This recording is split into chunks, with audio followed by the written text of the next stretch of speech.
আজকে তৈরি করে দেখাবো সহজ উপায়ে ঘরে বসে কিভাবে মাঠা তৈরি করতে পারবেন, যা খেলে দেহ মন খুবই ভালো থাকবে, সতেজ থাকবে এবং কলিজা ঠান্ডা হবে। হাই এভরিওয়ান, শাহনাজ কিচেনে সবাইকে স্বাগতম জানাচ্ছি নতুন আরও একটি ভিডিও দেখার জন্য। আশা করছি যে যেখান থেকে আমার ভিডিওটা দেখছেন সবাই অনেক ভালো আছেন, সুস্থ আছেন। দই খেতে পছন্দ করে না এমন মানুষ খুব কমই পাওয়া যাবে। সকলে আমরা কম বেশি দই পছন্দ করি, ছোট থেকে বড় সকলেই।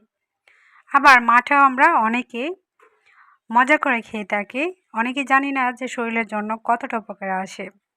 দেহ মন ভালো রাখতে মাঠা গুরুত্বপূর্ণ ভূমিকা রাখে, যা শরীরের ক্লান্তি দূর করে এবং এনার্জি ফিরিয়ে আনে।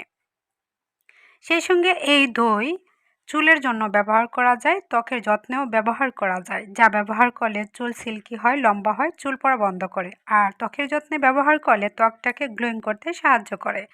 যে কোনো দাগ দূর করতে এই দই বিশেষভাবে ভূমিকা রাখে। দইয়ের মধ্যে থাকে বিশেষ কিছু উপাদান যা ত্বকটাকে গ্লোয়িং করতে অনেক ভূমিকা রাখে। দই আছে ল্যাকটিক অ্যাসিড, যা আপনি যদি ব্যবহার করতে পারেন সঠিক নিয়মে, তাহলে আস্তে আস্তে যে কোনো ক্ষত দূর হবে, আবার দাগহীন করে তুলে ত্বকটাকে উজ্জ্বলতা বৃদ্ধি করবে। না টেনে শুরু থেকে শেষ পর্যন্ত দেখবেন বাসায় বসে কিভাবে দই দিয়ে মাঠা তৈরি করে আপনারা খেতে পারবেন। সহজ পদ্ধতিতে দেখাচ্ছি, যে কখনো তৈরি করে নাই সেও তৈরি করতে পারবে। আর খুবই সহজ কমন একটি জিনিস। গ্রামেগঞ্জে সকলে আমরা দই থেকে মাঠা তৈরি করে থাকি বা দেখেছি অনেকে। ছোট একটি কাপের মধ্যে আমি নিজে বসিয়েছিলাম, সেটাও দিয়ে দিয়েছি। আবার বাজারে কেনা ছিল বাটিতে, সেটাও দিয়ে দিব। পাতলা বা ঘনত্ব সেটা হচ্ছে নিজের কাছে, আপনি কতটা ঘনত্ব বাড়িয়ে খেতে চান। ঘন রাখতে পারবেন, আবার পাতলাও রাখতে পারবেন। পাতলার চাইতে ঘনটা খেতে বেশি ভালো লাগে।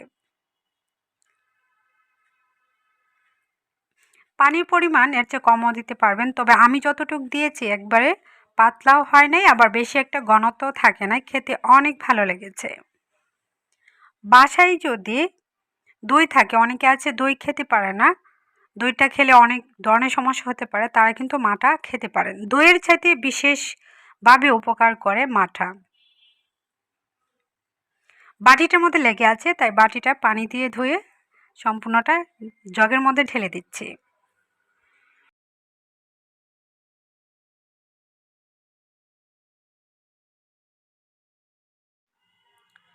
সম্পূর্ণ ঢেলে নিয়েছি। এখন হচ্ছে একটি গুটনির সাহায্যে ভালোভাবে গুটিয়ে নেব। এই কাজটা আপনি একটি পাতিলে বা মগের মধ্যে করতে পারবেন। আমি কাঁচের জগের মধ্যে সরাসরি গুটিয়ে নিচ্ছি। ঘুরতে ঘুরতে দেখবেন সম্পূর্ণ চাক্কাগুলি ভেঙে যাবে। আর ঘিয়ের মতো যেটা থাকে, যদি বেশি পরিমাণে দেন তাহলে উপরে তেলের মতো বেশি উঠবে। তো বেশি পরিমাণ দিলে আলাদা হয়ে যাবে, সেজন্য বেশি একটা গুড়তে চাচ্ছি না, যাতে দইয়ের যে চাকাগুলি সেটা যেন পানির সঙ্গে একবারে মিশে যায়, সেইভাবে আমি গুটে নিচ্ছি।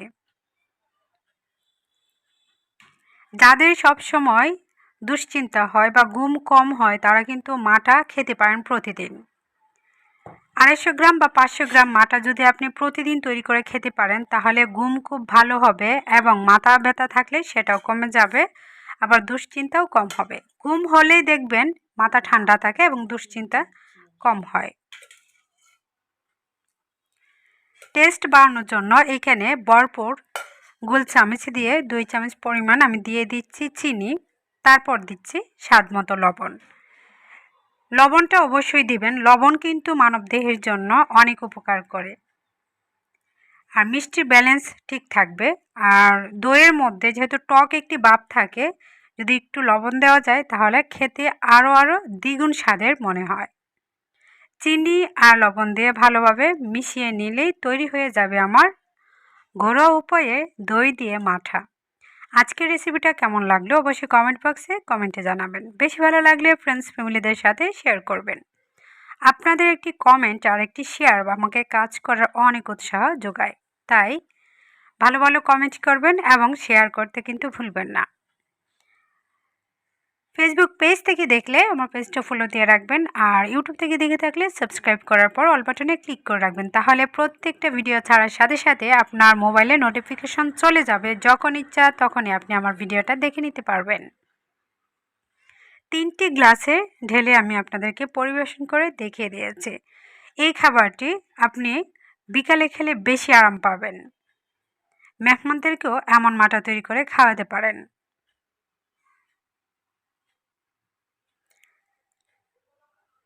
আজকের মতো এখানে বিদায় নিয়ে নিচ্ছি। নতুন কোনো রেসিপিতে আবারও দেখা হবে। সবাই সুস্থ থাকবেন, ভালো থাকবেন। সবাই সবার জন্য দোয়া করবেন। আল্লাহ হাফেজ।